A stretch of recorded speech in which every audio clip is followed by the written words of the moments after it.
하느님께서 우리에게 주신 말씀은 요한계시록 19장 11절에서 21절, 요한계시록 19장 11절에서 21절 말씀입니다. 한 절씩 교독하도록 하겠습니다. 또 내가 하늘이 열린 것을 보니 보라, 백마와 그것을 탄 자가 있으니 그 이름은 충신과 진실이라. 그가 공의로 심판하며 싸우더라.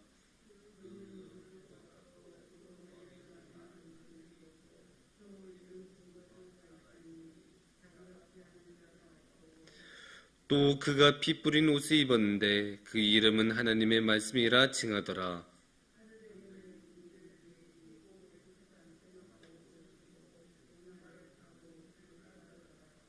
그 입에서 예리한 검이 나오니 그것으로 만국을 치겠고 친히 그들을 철장으로 다스리며 또 친히 하나님 곧 전능하신 이의 맹렬한 진노의 포도주 들을 밟겠고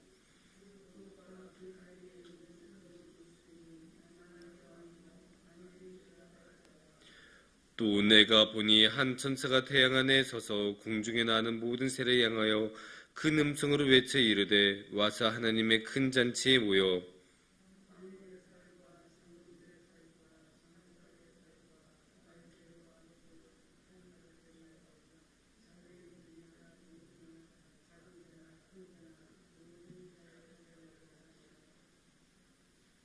또 내가 보매 그 짐승과 땅의 임금들과 그들의 군대들이 모여 그 말탄 자와 그의 군대와 더불어 전쟁을 일으키다가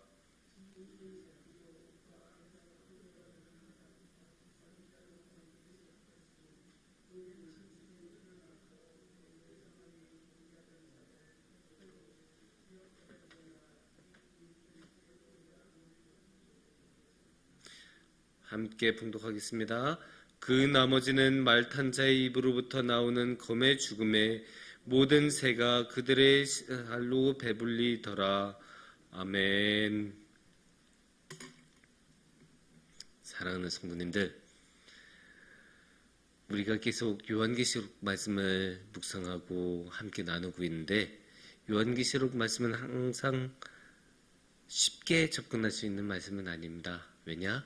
이렇게 많은 이미지들이 나오고 현란한 막 그런 이야기들이 나오니까 현혹이 되기가 쉽습니다. 물론 이제 성경이 우리를 현혹하려고 그렇게 쓴 건 아니고 당시는 이제 박해의 시절이었기 때문에 있는 그대로 쓰면 쓰자마자 잡혀가기가 십상이었기 때문에 이렇게 묵시록이라는 장르를 사용해서 여러 이미지들을 통해 이제 그 안에 뜻을 숨기고 그 성도님들끼리 또는 그 시대의 사람들만이 아는 그런 코드들로 숨겨서 잘 못 알아보게 쓰는 경우가 많았습니다. 그러다 보니까 그 시대가 많이 달라지고 살아가는 사회도 많이 다른 우리가 이 말씀을 읽으면 무슨 말인지 이해하기도 쉽지가 않고 그 너무 많은 이미지들이 이렇게 나오니까 현혹이 되기 쉽습니다.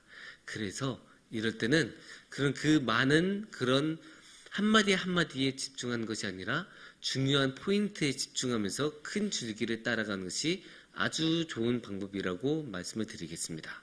그러면 오늘의 말씀에서는 어디에 집중하냐면 11절 말씀을 우리가 보면 이렇게 말씀하고 있습니다. 또 내가 하늘이 열린 것을 보니 보라, 백마와 그것을 탄 자가 있으니 그 이름은 충신과 진실이라. 그가 공의로 심판하며 싸우더라.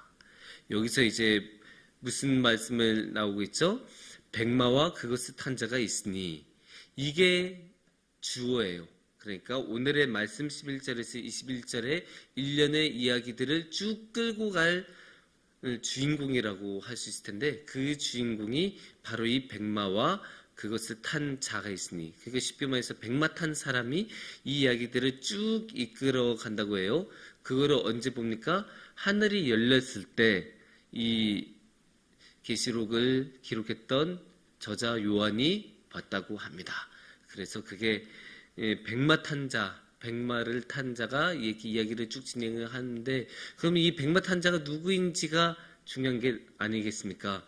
그게 누구인지를 어떻게 우리가 알 수 있냐면 힌트가 나오는데 16절을 우리가 함께 보시면 16절에 이렇게 기록되어 있습니다.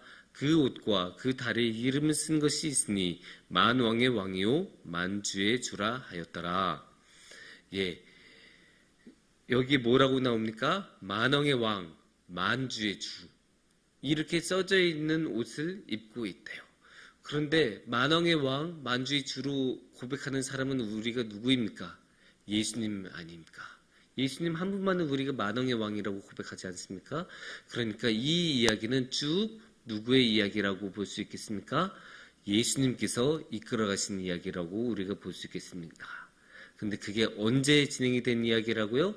하늘이 열릴 때라고 하니까 하늘이 열릴 때 예수님께서 백마 타고 딱 오신다는 것은 결국 마지막 날에 일어난 일이라고 생각하면 되지 않겠습니까? 그래서 마지막 날에는 우리가 보통 무엇이 일어난다고 합니까? 우리는 그럴 때는 보통 심판이 일어난다고 하는데, 그래서 심판이 이 이야기에서는 일어난다고 우리가 볼 수 있습니다. 그것을 우리가 어디서 볼 수 있냐면 15절 말씀을 우리가 함께 보시면, 그의 입에서 예리한 검이 나오니 그것으로 만국을 치겠고 친히 그들의 절장으로 다스리며 또 친히 하나님 곧 전능하신 이의 맹렬한 진노의 포도주 틀을 밟겠고 라고 말씀하고 계십니다. 예, 여기 보면 중요하게 우리가 볼 게 예리한 검이 나온다고 했는데, 그 예리한 검으로 어떻게 합니까? 만국을 쳤다고 합니다. 그러니까 예수님께서 그 예리한 검으로 만국을 다 치는데 예수님께서 아무 이유 없이 치겠습니까? 아니죠. 예수님께서는 분명한 이유를 항상 가지시고 하는데, 여기서 치기 시작했다는 이야기는 결국 심판이 시작이 되었다고 하는 뜻입니다. 그래서 심판이 시작이 되었다, 심판이 계속 진행이 된다는 것을 우리가 15절의 하반절을 우리가 보면 다시 한번 볼 수 있는데, 또 친히 하나님 곧 전능하신 이의 맹렬한 진노의 포도주 틀을 밟겠고 라고 나옵니다. 여기서 진노의 포도주 틀을 밟겠고 라는 말을 우리가 주목을 해보면 그 앞에서 진노의 잔도 나오잖아요. 그래서 그 진노의 잔에서 이어져서 이렇게 포도주 틀을 밟는데, 이 포도주 틀을 밟으면 어떻게 해요? 포도주에서 우리가 포도주를 만들면, 그러니까 우리가 포도주를 만드는 일은 별로 없기는 한데, 이제 전통적으로 포도주를 만들 때는 이렇게 딱 큰 틀 같은 데에 있어서 포도를 이렇게 밟았다고 합니다. 그래서 그 심상을 여기에 가지고 온 건데, 이렇게 포도주 틀에서 포도를 밟으면 어떻게 됩니까? 포도는 으깨지고 그 포도즙이라고 해야 될까요? 그 과즙이 이게 쭉쭉 이제 흘러나오면 그걸 이제 모아서 이제 포도주로 만드는 건데, 이렇게 밟으면 이제 포도가 으깨지는 것, 그 모습을 본따서 심판의 모습으로 이게 자주 활용이 됩니다. 그래서 이거는 심판의 모습을 나타내는 대표적인 이미지라고 생각을 하면 됩니다. 그래서 이렇게 심판을 하면 이게 밟고 이게 피가 이게 쭉쭉쭉 흘러내리는 그런 모습이 연상이 되기 쉽잖아요. 그래서 이게 심판의 모습이라고 나오는데, 근데 이게 공연히 하는 일이 아니고 공연히 예수님께서 괴롭힌 것이 아니라 분명한 목적을 가지고 하신다는 것을 우리가 볼 수 있는 게, 예수님께서 그냥 자기 마음대로 하는 게 아니라 맹렬한 진노로 하는데, 그 맹렬한 진노는 누구의 진노입니까? 하나님의 진노입니다. 15절에서 그렇게 나왔잖아요. 친히 하나님 곧 전능하신 이의 맹렬한 진노. 그러니까 이게 그냥 예수님께서 화나셔서 그렇게 하는 게 아니라 하늘에 계신 아버지 하나님의 그 전능하신 분의 진노를 가지고 예수님께서 지금 이 심판을 진행하고 계신다, 이렇게 우리가 보면 됩니다. 그렇기 때문에 예수님께서는 사적으로 그냥 임의적으로 아무렇게나 마음대로 하는 게 아니라 분명히 하나님의 그 공의로움과 그 정의로움에 따라서 명확한 기준을 가지고 이제 심판하시는데, 그래서 이제 심판을 할 대상과 아닌 대상을 당연히 구분을 하시면서 심판할 대상을 그 예리한 검으로 만국을 치기도 하고 또 포도주 틀에서 밟기도 하면서 이렇게 진행을 하고 있는 것입니다. 그런데 이렇게 예수님께서 심판을 하시는데, 어느 누구는 심판을 당하고 어느 누구는 심판을 안 당하고 이러면 안 되겠죠. 모든 이들을 심판을 하셔야 할 텐데, 그 중에서 가장 하나님을 대적하고 예수님의 말을 안 듣는 그런 상대를 제압하는 게 이럴 때는 중요하겠죠. 그렇게 강대하게 하나님을 대적하는 그런 무리들이 멀쩡하게 살아있는데 심판이 제대로 집행될 수 있겠습니까? 그럴 리가 없죠. 그렇기 때문에 하나님께서는 이 심판을 모든 이들에게 집행하기 위해서 가장 예수님에게 대항하는 그런 무리에게도 심판을 진행하십니다.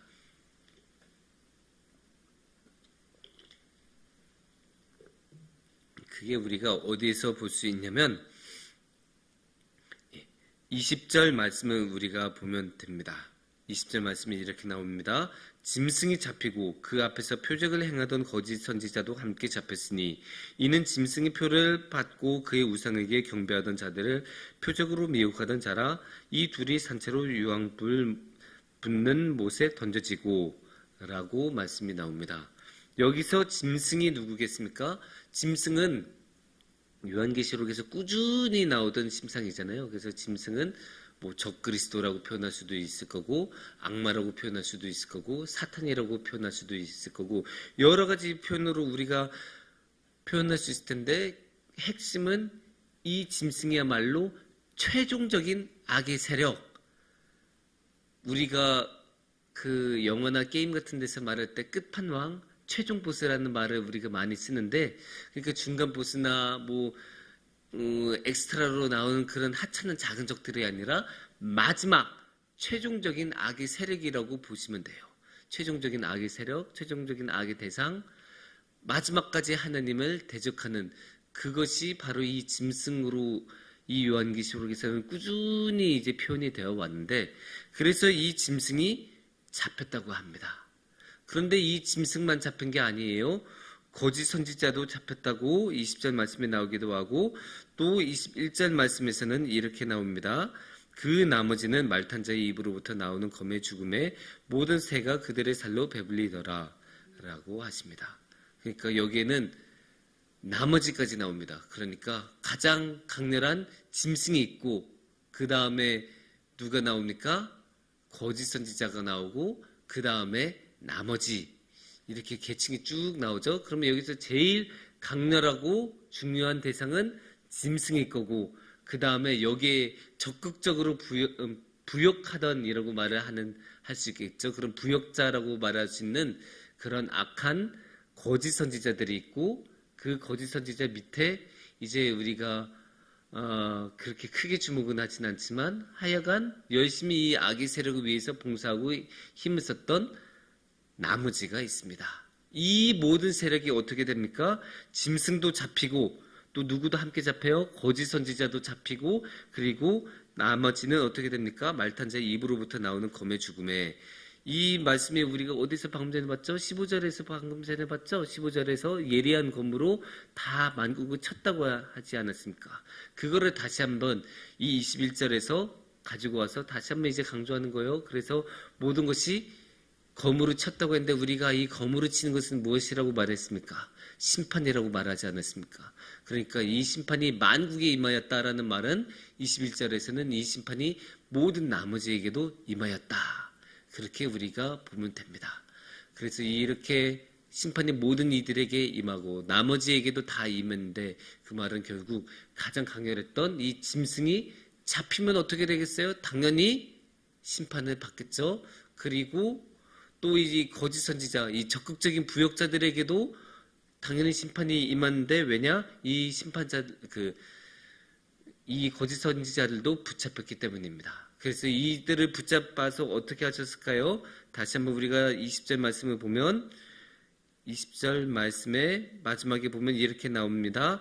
이 둘이 산채로 유황불 붙는 못에 던져지고 라고 말씀하고 계십니다. 그런데 이제 이 유황불 붙는 못이라는 것은 지옥을 나타내는 대표적인 이미지입니다. 유황불에서 우리가 항상 불타는 그런 모습을 우리가 지옥하면 연상하지 않습니까? 이 지옥에 이 짐승하고 거짓 선지자를 잡아서 던져 넣었다.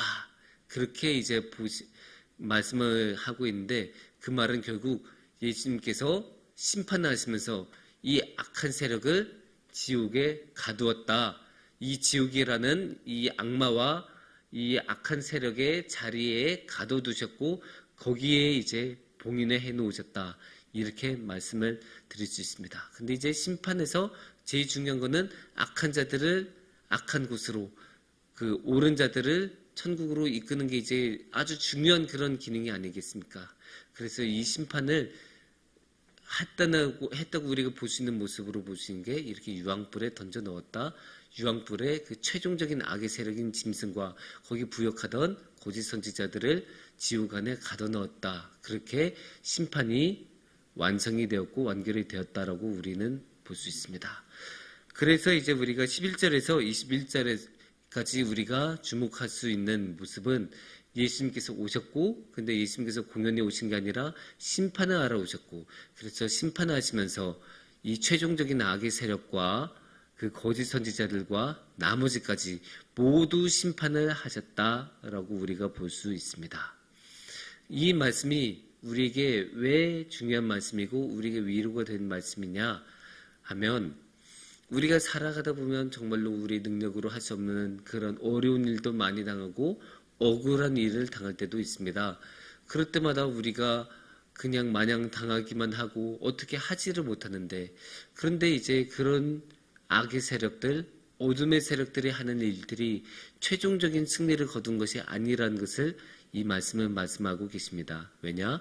마지막 때에는 예수님께서 오셔서 그들을 심판하시고 그들을 제거하시고 그들을 지옥에 가둬두실 것이기 때문입니다. 그러니까 우리가 지금은 비록 힘든 일을 당하고 어려움이 있더라도 예수님께서는 언젠가 우리에게 오셔서 그들을 심판하시고 우리를 그들로부터, 그 악의 세력으로부터 구원해 주시고 그 악의 세력을 지옥에 가둬주시면서 우리를 그들로부터 건져내 주시는 그런 일이 예정되어 있다고 우리는 볼 수 있고, 그렇기 때문에 우리의 삶은 안전하게 보장이 되었다고 말씀을 할 수 있습니다. 그래서 만왕의 왕이신 예수님이 우리 안에 오시니까 그 마지막 날에는 분명히 오시고 모든 것을 이겨내시고 심판을 하시고, 그래서 우리에게 완전한 승리를 주시기 때문에 우리는 불안해할 필요가 없습니다. 우리는 불안한 것이 아니라 다시 오실 만왕의 왕을 기다리고 기대하면서 주님께 나아가면 주님께서는 심판하시는 주로서 모든 악한 세력들을 지옥에 가두시고 우리와 함께 하실 것입니다.